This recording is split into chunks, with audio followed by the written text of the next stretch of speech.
मरकुस रचित सुसमाचार 13वां अध्याय। जब वह मंदिर से निकल रहा था तो उसके चेलों में से एक ने उससे कहा, हे गुरु, देख कैसे कैसे पत्थर और कैसे कैसे भवन हैं। यीशु ने उससे कहा, क्या तुम ये बड़े बड़े भवन देखते हो? यहाँ पत्थर पर पत्थर भी बचा न रहेगा जो ढाया न जाएगा। जब वह जैतून के पहाड़ पर मंदिर के सामने बैठा था तो पतरस और याकूब और यूहन्ना और अंद्रियास ने अलग जाकर उससे पूछा कि हमें बता कि ये बातें कब होंगी और जब ये सारे बातें पूरी होने पर होंगी उस समय का क्या चिन्ह होगा। यीशु उनसे कहने लगा, चौकस रहो कि कोई तुम्हें न भरमाए। बहुतेरे मेरे नाम से आकर कहेंगे कि मैं वही हूं और बहुतों को भरमाएंगे। और जब तुम लड़ाइयां और लड़ाइयों की चर्चा सुनो तो न घबराना, क्योंकि इनका होना अवश्य है, परंतु उस समय अंत न होगा। क्योंकि जाति पर जाति और राज्य पर राज्य चढ़ाई करेगा और हर कहीं भूइंडोल होंगे और अकाल पड़ेंगे। यह तो पीड़ाओं का आरंभ ही होगा।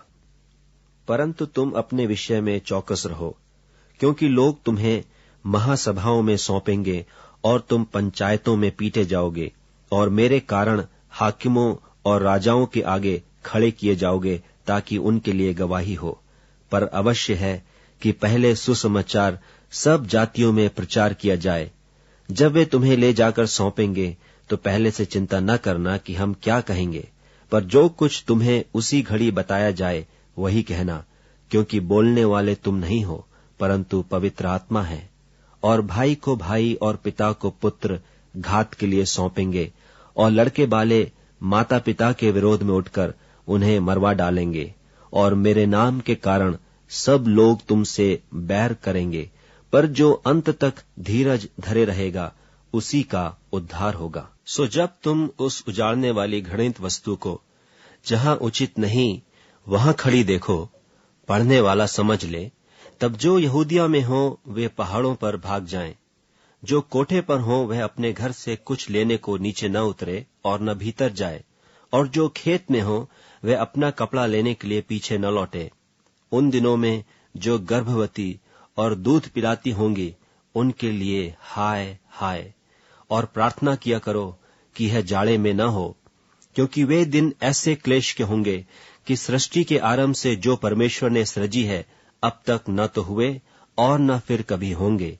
और यदि प्रभु इन दिनों को न घटाता तो कोई प्राणी भी न बचता, परंतु उन चुने हुओं के कारण जिनको उसने चुना है उन दिनों को घटाया। उस समय यदि कोई तुमसे कहे, देखो मसीह यहाँ है, या देखो वहां है, तो प्रतीति न करना, क्योंकि झूठे मसीह और झूठे भविष्यद्वक्ता उठ खड़े होंगे और चिन्ह और अद्भुत काम दिखाएंगे, कि यदि हो सके तो चुने हुओं को भी भरमा दें। पर तुम चौकस रहो, देखो मैंने तुम्हें सब बातें पहले ही से कह दी हैं। उन दिनों में उस क्लेश के बाद सूरज अंधेरा हो जाएगा और चांद प्रकाश न देगा, और आकाश से तारागण गिरने लगेंगे और आकाश की शक्तियां हिलाई जाएंगी। तब लोग मनुष्य के पुत्र को बड़ी सामर्थ और महिमा के साथ बादलों में आते देखेंगे। उस समय वह अपने दूतों को भेजकर पृथ्वी के इस छोर से आकाश की उस छोर तक चारों दिशा से अपने चुने हुए लोगों को इकट्ठे करेगा। अंजीर के पेड़ से यह दृष्टांत सीखो, जब उसकी डाली कोमल हो जाती और पत्ते निकलने लगते हैं तो तुम जान लेते हो कि ग्रीष्म काल निकट है। इसी रीति से जब तुम इन बातों को होते देखो तो जान लो कि वह निकट है, वरन द्वार ही पर है। मैं तुमसे सच कहता हूं कि जब तक ये सब बातें न हो लेंगी तब तक यह लोग जाते न रहेंगे। आकाश और पृथ्वी टल जाएंगे, परंतु मेरी बातें कभी न टलेंगी। उस दिन या उस घड़ी के विषय में कोई नहीं जानता, न स्वर्ग के दूत और न पुत्र, परंतु केवल पिता। देखो, जागते और प्रार्थना करते रहो, क्योंकि तुम नहीं जानते कि वह समय कब आएगा। यह उस मनुष्य की सी दशा है जो परदेश जाते समय अपना घर छोड़ जाए और अपने दासों को अधिकार दे और हर एक को उसका काम जता दे और द्वारपाल को जागते रहने की आज्ञा दे। इसलिए जागते रहो, क्योंकि तुम नहीं जानते कि घर का स्वामी कब आएगा, सांझ को या आधी रात को या मुर्ग के बांग देने के समय या भोर को, ऐसा न हो कि वह अचानक आकर तुम्हें सोते पाए।